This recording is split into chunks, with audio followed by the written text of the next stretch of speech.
"Hello, young lady. What brings you here?" Emma narrowed her eyes slightly at the man before her. The old man had to be in his 80s. He sat at a weathered metal desk with a dusty, barely touched old desktop. It still used a CRT screen even. "Really now, young lady? I have every right to be here, just like you. You're lucky you're so ancient. You probably don't know better." "Ah, well, I'd better make a good impression anyway." She smiled and responded, "I'm junior researcher Emma Stark. And you are?" "Anderson. Roger Anderson. Welcome to the salt mines." Long-Term Archives was, in fact, a former salt mine. The bored-out crystalline walls served to maintain clean air with low humidity, perfect for document storage. The irregular texture of the walls made for a soothing counterbalance to the antiseptic straightness of the walls and the rest of the facility. "Thanks. I'm looking for a file that didn't make it into the 2003 database upgrade. I'm pretty sure it's still just in paper." "Yes, here's where it'll be. Do you have a file number?" "A designation. It should be SCP 1969-EX. Roger narrowed his eyes. A wry grin twisted across his furrowed mouth. "Interesting choice. Business or pleasure?" Emma blinked and looked at Roger with a start. "What? Business? You get requests for otherwise down here?" Roger leered slightly. "On occasion. We're strictly business down here. But the story of Paul's death always piques interest." "Yes, but McCartney didn't die. He's still alive." But back then it didn't seem so cut and dried as all that. But yes, he's conclusively alive, and that's why the SCP is explained.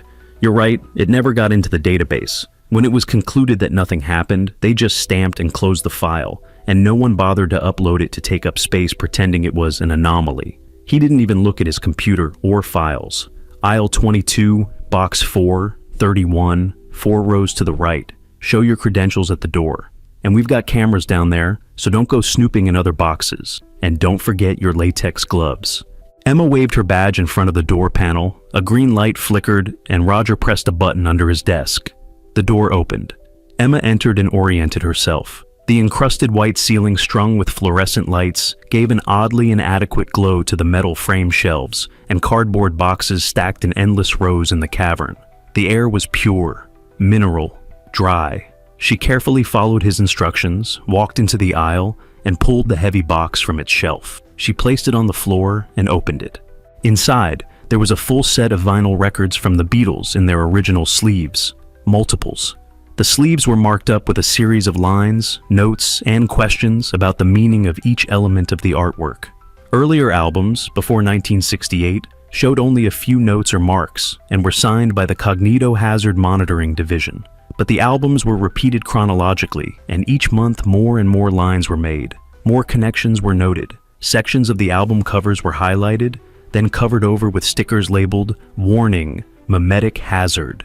The frenzy of notes, connections, and redactions over the same identical covers continued until February 1970, when everything just stopped. Tucked toward the back of the box, she found the main file documentation for SCP 1969-EX.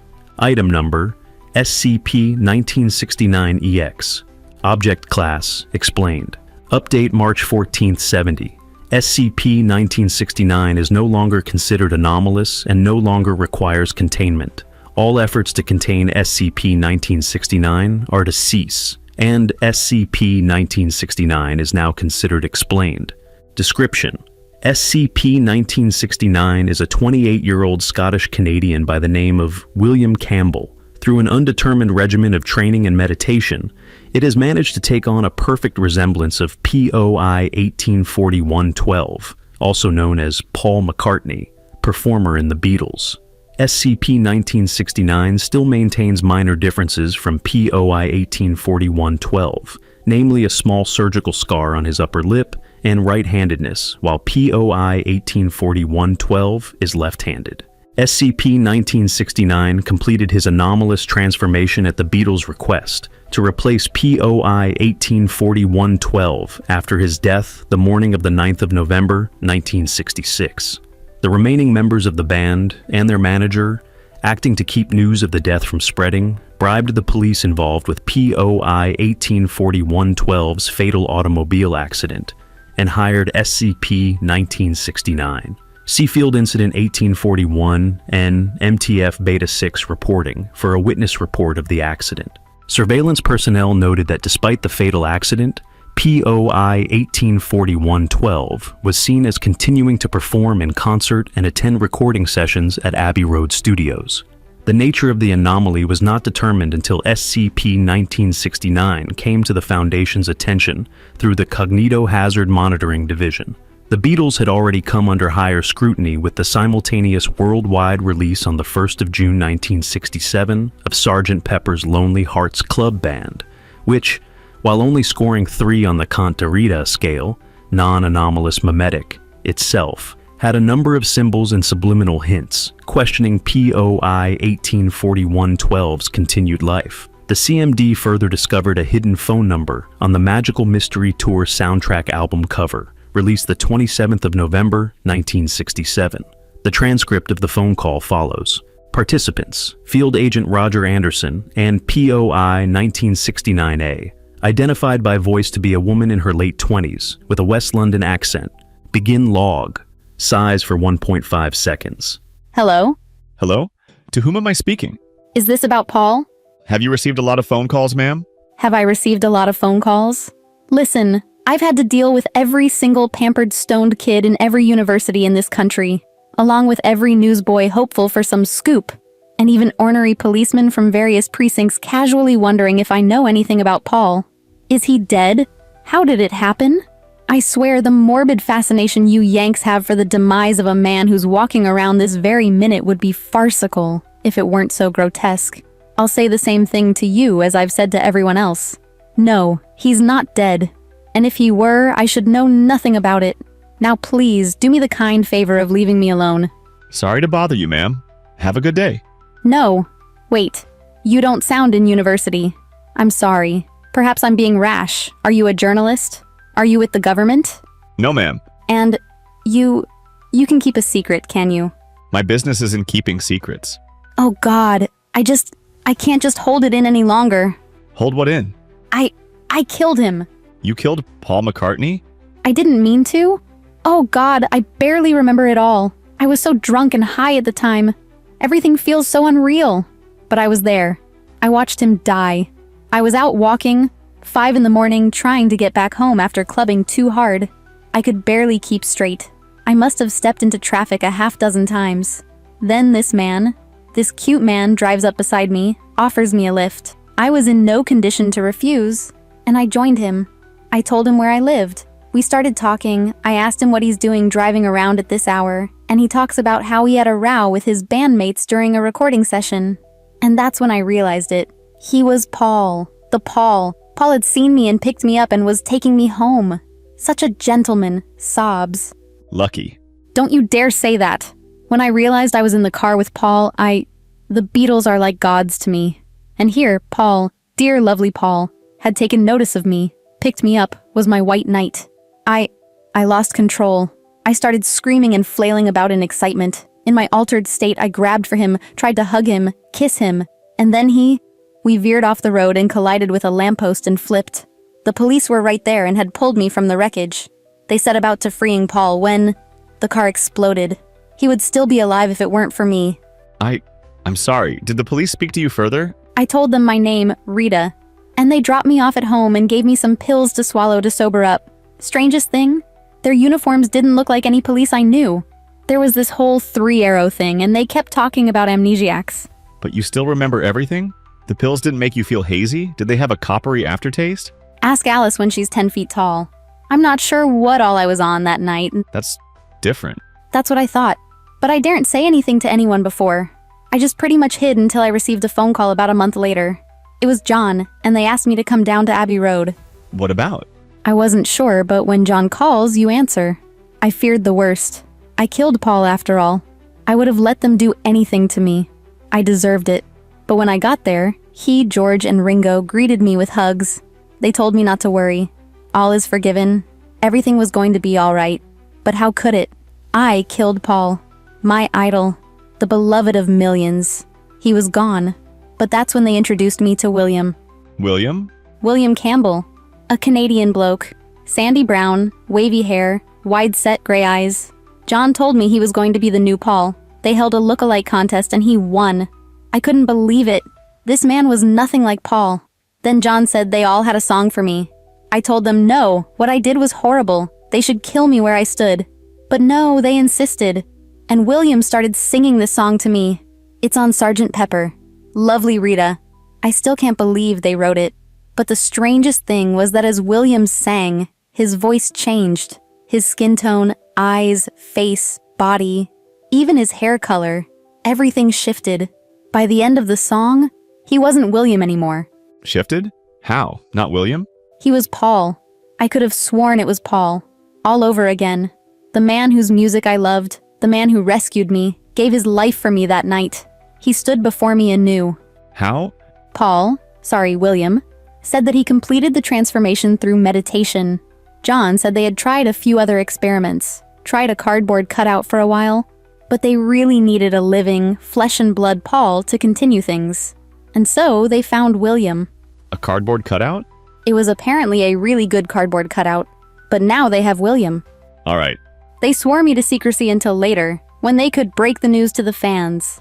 They feared mass suicides. Couldn't let that happen. Needed something quieter.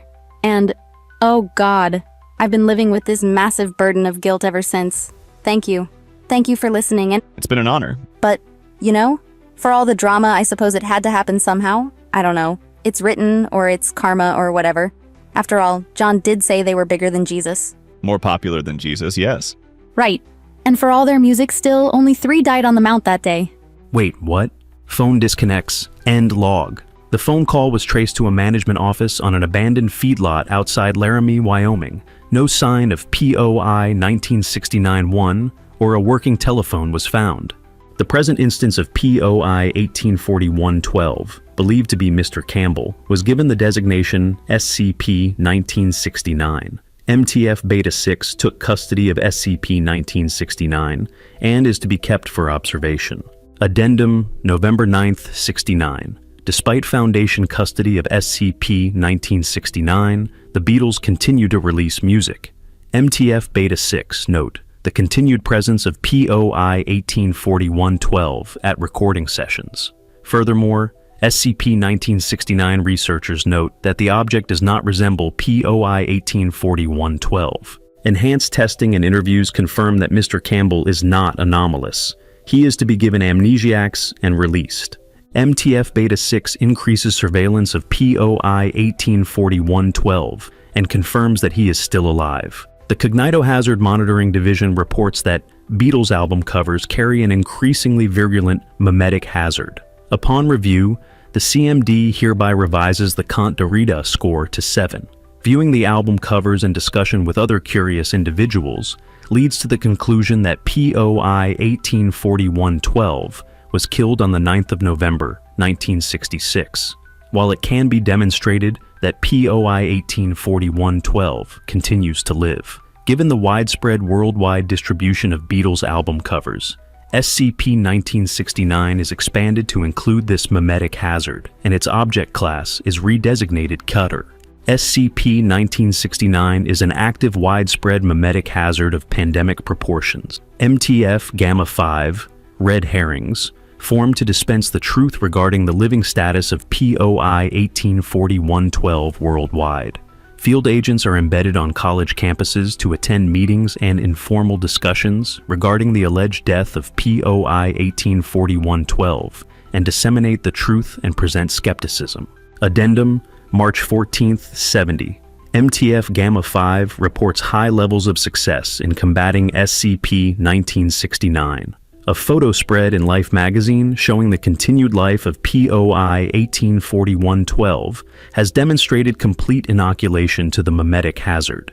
The ease of removal of the hazard indicates that it is non-anomalous in nature and can be attributed to mass hysteria. SCP-1969 is considered explained. Emma looked up from her reading. Something wasn't right. She pulled out the documentation, closed the box, placed it back on the shelf, and jogged back out to the reception room.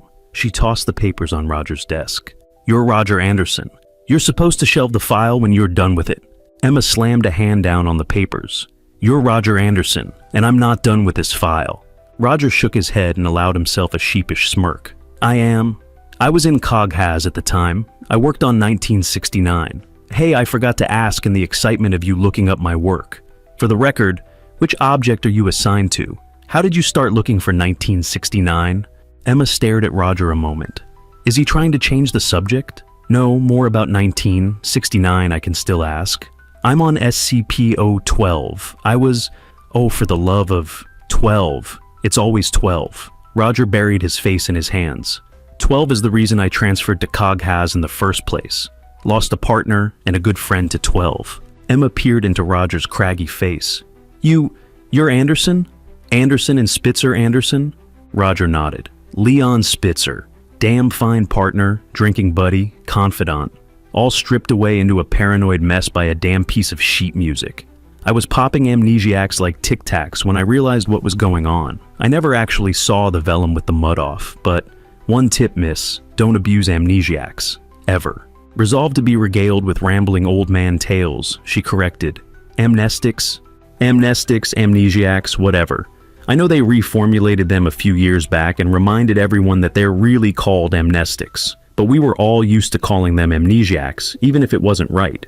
But I panicked when I realized what was happening to Leon. We were in Florence to pick up a copy of 701, which is safe to look at and read, so we weren't expecting something as insidious as 12. When I realized that 12 had changed Leon, I started recording everything I knew and made myself an amnesiac cocktail. I lost my best friend and half of my childhood that day. Do you know how horrible it feels to go visit your family for Christmas and realize you can't remember your mother's name? Terrible. When I got back, I put in for transfer to Coghaz. I wasn't going to let another 12 slip past me again. I also got medical orders never to take amnesiacs again. Emma wondered, but when you retire... Roger shut her down with a wave of his hand. I ain't retiring. Had to give up that possibility just to avoid the retirement party drink. That's why I'm down here in archives now. I'm too run down for anything actually anomalous, so I get to sit down here in the salt and reminisce most days. It's good for my lungs. Slow pace, low risk.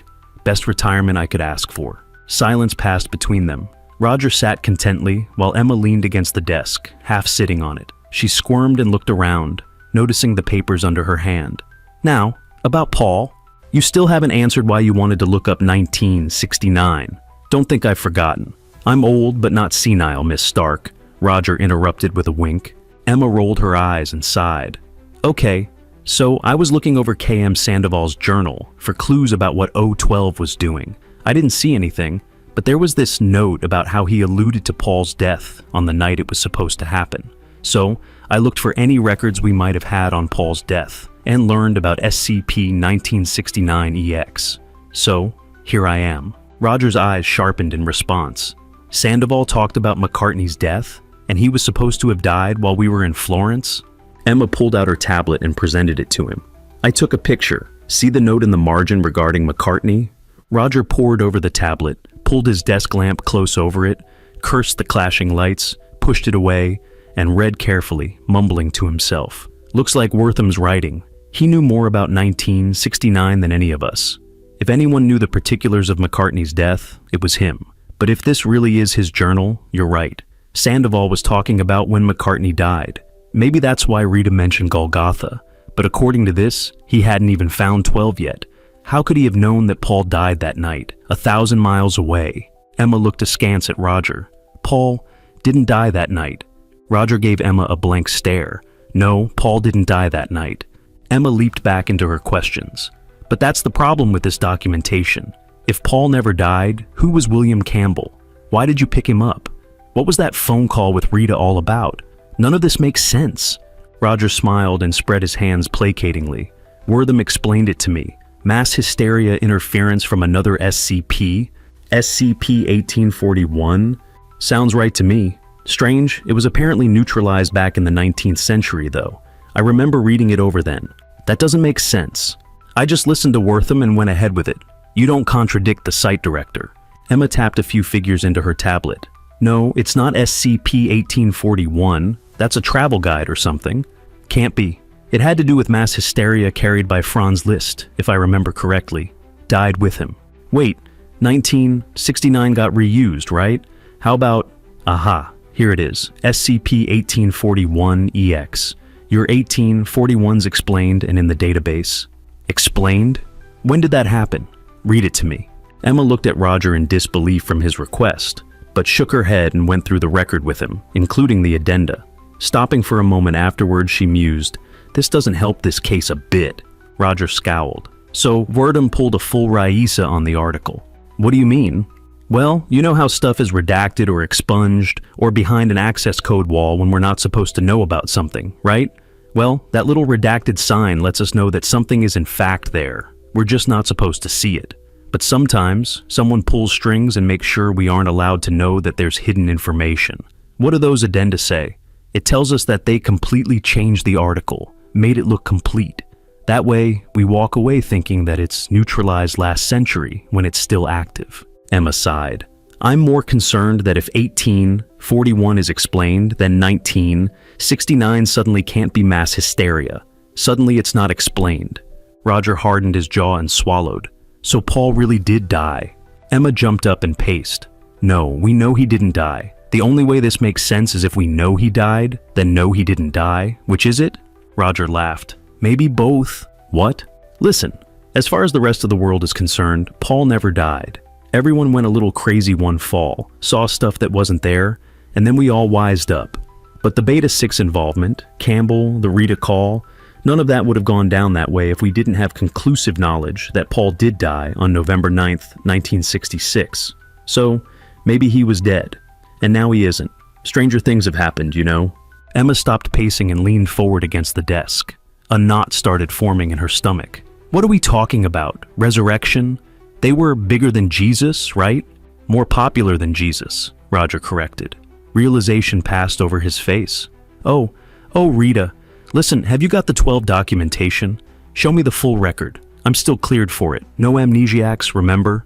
Emma passed her tablet to Roger. He squinted to read the screen, but got through the short documentation quickly. "Where's the rest of it?" "That's it."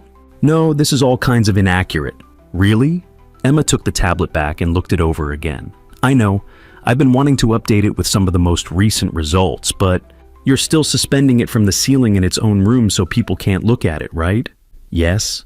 "The way this reads, it's not Euclid. It's safe. You stick it in a locker and forget about it. You don't go through all the trouble of its own room and leave it where someone has any chance to see it at some weird angle." The knot tightened further in her stomach. She felt her insides grow cold. Roger continued. "And how many pages is the music now? We had 5 when I stopped working with it. How many now?" 117.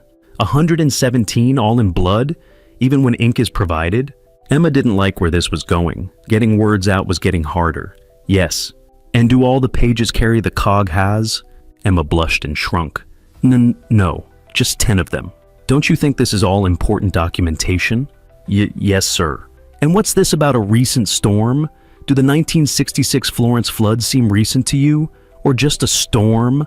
Emma was at the verge of tears. "No. Miss Stark, this documentation is inaccurate and misleading." In a small voice she responded, "I'll fix it. I want to fix it." Roger stopped, realizing what he was doing. He swallowed and took a deep breath. "Damn you, 12. He softened his tone.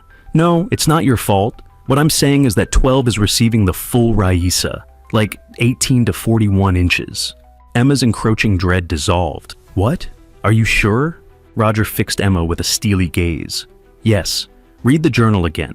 Sandoval was affected and had to find 12 before he knew about it. You know you can't just stick it in a locker. You know it's Euclid." Emma, confused, replied, "Couldn't we put it in a locker?" "For a bit, but people know about it. And when they know about it, they want to do more with it. They'd pull it back out. You were ready to change things to say more about it. Heck, I was almost shouting at you just now. How many people have read that? How many have loved it? Does it deserve that love? Does that document deserve so much attention? And how many want nothing more than to rewrite it? They know how to fix it. They know how to complete it. And yet, they cannot." Emma's eyes widened. "Oh my God! Is that why we keep testing with it? Is that why we can't put it away? We're all affected by it? We want to display it?" Roger nodded. "I bet so. It's not a strong effect. It can be resisted, but it's alluring. It's sexy. Even when presented with some crappy, inaccurate documentation, something about it sings in your soul. You just know how powerful it is, how compelling. You want to work with it. That's why it's Euclid. And someone doesn't want anyone to know this." Emma started wondering. She's been working with this item for nearly a year now. Who is hiding the truth from her? From the Foundation? Who is trying to make sure no one knows anything more about it? Why? What is this scrap of music capable of? Wortham? Wortham's dead. No, it's gotta be someone else. Then who? No clue. But you need a chance to meet with some other old-timers. Someone's gotta know something. And 12 being 12, someone's just dying to spill his guts about it. I got an invite to Dr. Califano's retirement party next week. Come with me. We'll get some answers. Emma straightened. Okay, yes, I gotta get back to work. But what about 1969 and all that? It's a crapshoot, but I'm betting on 12.